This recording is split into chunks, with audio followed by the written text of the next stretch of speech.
Maker Camp is a 4-day camp for middle schoolers where they come and learn design thinking, coding, circuitry, prototyping, digital prototyping, then work together as a group to build an arcade game out of cardboard and upcycled parts. So the first day of camp is all activities and workshops to learn the kinds of skills they'll be using in camp. Then they start ideating and building as teams. Our goals in order are safety, fun, and then learning.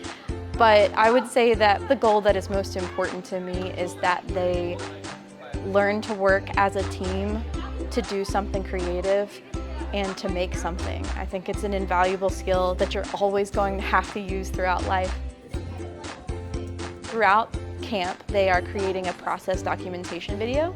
So each team will show that video, demonstrate how their game works, and then at the end of every presentation, we'll invite the audience down to play our cardboard arcade. We find that Maker Camp is a great way for the University Library Studios to give to the community.